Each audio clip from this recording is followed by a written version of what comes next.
Hello, welcome back. It's been a little while. Today, I was gonna do a setup on a Rickenbacker. We're still gonna do a setup on a Rickenbacker, but just last minute, I had a client come drop off a Strat, so let's just bang out that Strat. He's in a rush for it. This guy with the Rickenbacker is also in a rush. We're gonna bang them both out today, no worries. The guy with the Strats coming back today. We'll bang them both out. This should be fun. This should be fun. So. Ooh. And we're going to work on this guy. Oh.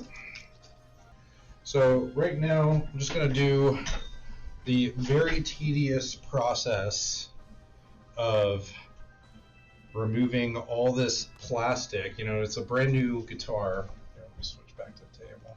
It's a brand new guitar, and it's the customer removed the pickguard plastic, and it always leaves this like plastic like remnants around each little screw. So I'm just going to go through and clean all that up.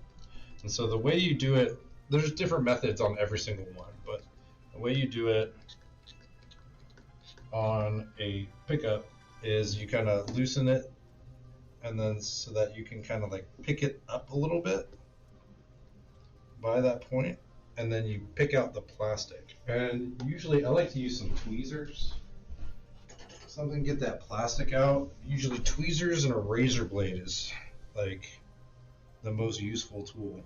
So razor blade can act as a wedge because the pickup's magnetic. There we go. That can act as a little bit of a wedge, and you can try and get that plastic out. Which actually, this one needs to come out a little bit more. Unscrew it a little bit more. Let's see if I can pull it at it. There we go. Well, let's get the plastic with the razor blade. Yeah, you see? And I just kind of pick at it, and then the plastic will expose itself. And I'll be able to pick it up.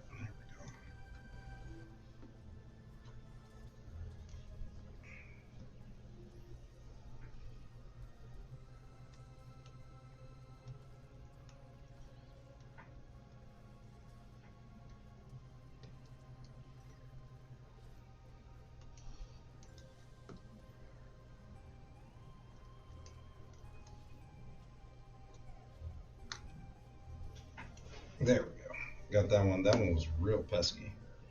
And so I'm just going to screw up the pickup just a little bit, because later on I'm going to readjust all of these anyway. Just run through and do all these. I'm going to do the pickups first. Just knock them all out, because those are the most annoying ones. Everything else is relatively easy. See, and the real important thing is that when you rip off the plastic, if before you do that you just loosen all the screws just a little bit, I'm not saying like do it a lot, but just a little bit, all the pickguard screws, all of these ones, if you just loosen them up just a little bit, when you go to rip them out, it just rips clean out. I'll start actually removing the knobs because I really need to do that. So with the knobs, I'll just kind of get it started with this razor blade, just very lightly. I just want to kind of leverage it just a little bit just to get the knob started, ever so slightly. So when I do that, I can actually just pop it off by hand with my fingernail. And I see he got most of the plastic, but I'm going to get all of that out. So let's continue on the theme of the pickups. Finish this one off. And so what we're doing is, again, loosening the pickup, and then we're just lifting up on the screw so that it makes a little gap there. A lot of Fenders have just like a little piece of rubber as their resistance, so you can just kind of yank on it and it will hold for a second, and you can get your hands on the plastic. To tighten it again, what you do is you turn the knob like if you were turning it down, so that's counterclockwise, and then you're going to take your wrench, and you're going to tighten to the right, righty-tighty, just like normal. And that's your resistance. If you want to be extra efficient about it, you can use a flathead and opposing resistance, not too hard, but you can just kind of tighten it, get it snug, and there we go. It's ready to go. So with the knobs off, I like to give it just a quick little polish. See, this knob was actually super close to the pickguard and actually scratching it. Let's see. It's scratched on this side. I think. Let me see if I can. Oh, it's not scratched. It's just, there we go. It's probably residue from the plastic rubbing over and over and over again. There we go. That's looking nice. There we go. Next, we're going to tighten all of this hardware.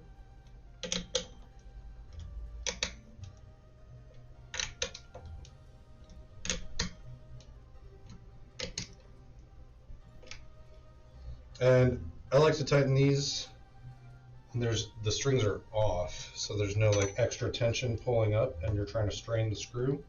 Just give it a little extra turn if it's a little loose there, and you want to kind of pinch it to keep it straight. This one's kind of nice. It reminds me of the stamp steel ones, but it's actually just more of a U shape.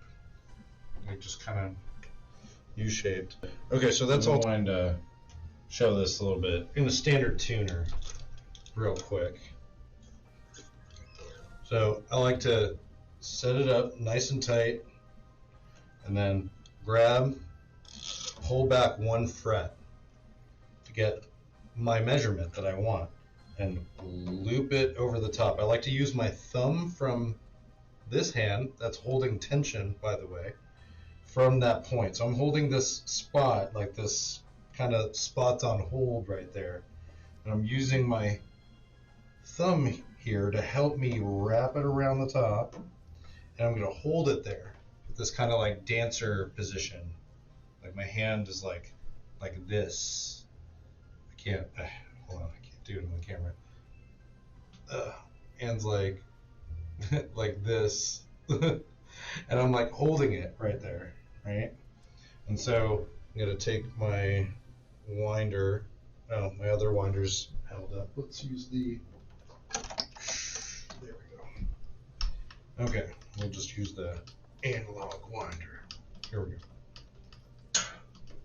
And there we go. We're at tension. 1 wind on top, 1 wind on bottom. There we go, and we're already at tension.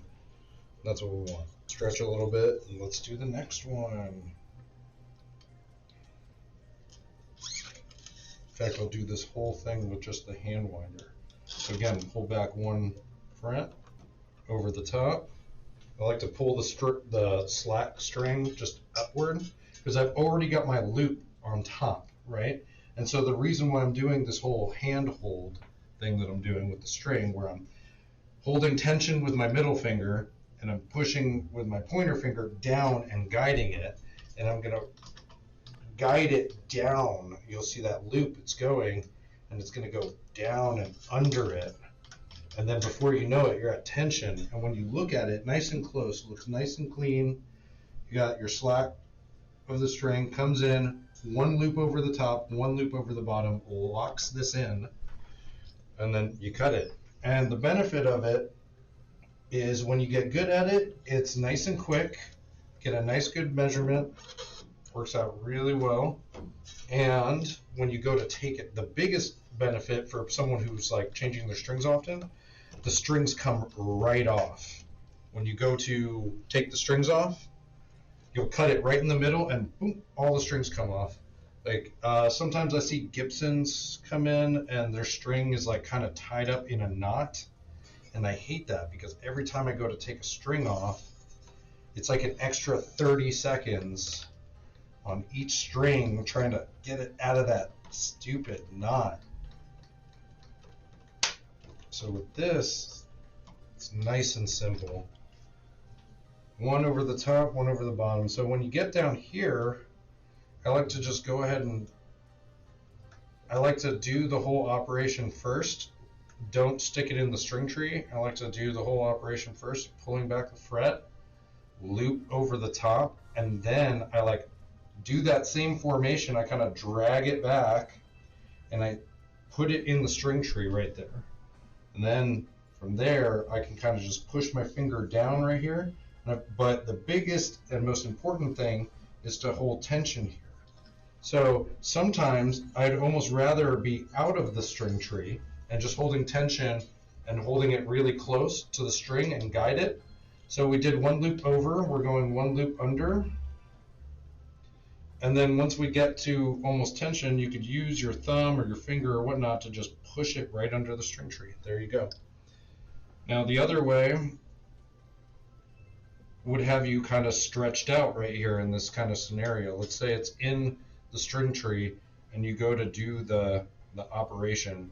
You pull back the fret, you're in the string tree, so you're like, oh, how do I do this? So you have to get out of the string tree, you do your operation, you put it in the string tree, but from this distance to here, there's not really a guarantee that the string is going to end up below your loop. You've got one loop on top, and then you've got this bare metal spot, and then you're about to come up on the ridge where the string came in to begin with. So if you're holding it there, there's no guarantee you'll get on the top. So you want to be out of the string tree. You want to wind it up, and then as it gets tighter, you have all the space in the world, by the way, because of this headstock, and then just push it into the string tree, and there we go. Sometimes it's good to tune it off the bench, because when you're on the bench, you're kind of like putting tension on the neck, like right here on here, it's putting tension on the neck.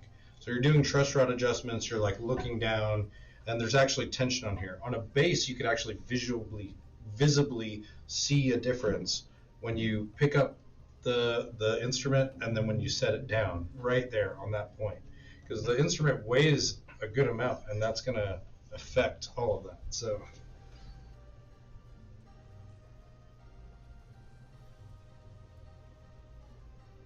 wow, this thing's like so straight, not like, but it's like right there that if I even set it on my hand, yeah, I could see it.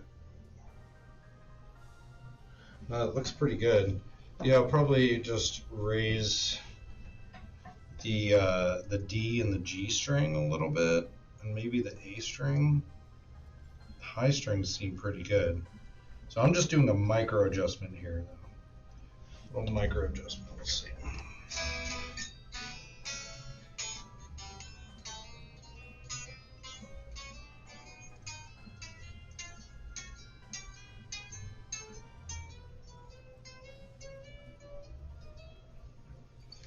Oh, you know what's one thing I completely forgot? Always when I picking a Strat, I like to just make sure these screws are nice and tight in the back.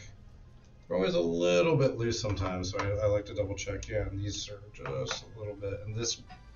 And when I adjust that, sometimes that'll throw off everything I just did, because I might have been compensating for something. But let's see.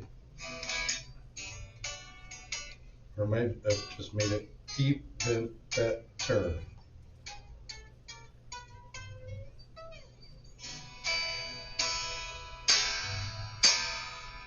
Okay, so yeah, let me test out the sound. Actually, while I'm testing out the sound, I could actually test out a new camera angle. Just the three pickups, not the individual or the in-between position. So got it like pretty good, except I have them like super low. So let's bring this guy up.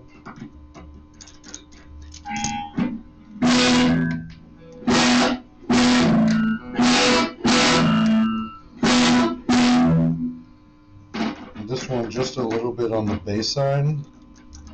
There we go. Yeah. So basically what I'm doing here is I'm just adjusting the pickup height too. So on Strats, I like to kind of get everything centered to the middle one. The bridge pickup tends to always be the loudest anyway. So here, I think we're done here though.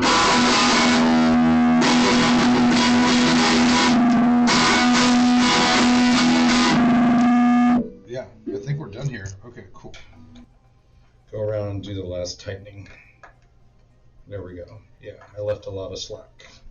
And that's what you want. You don't want it screwed all the way in with the drill, because then it's just going to start skipping on you. And, you know, best case scenario, it skips on you a little bit and takes you out.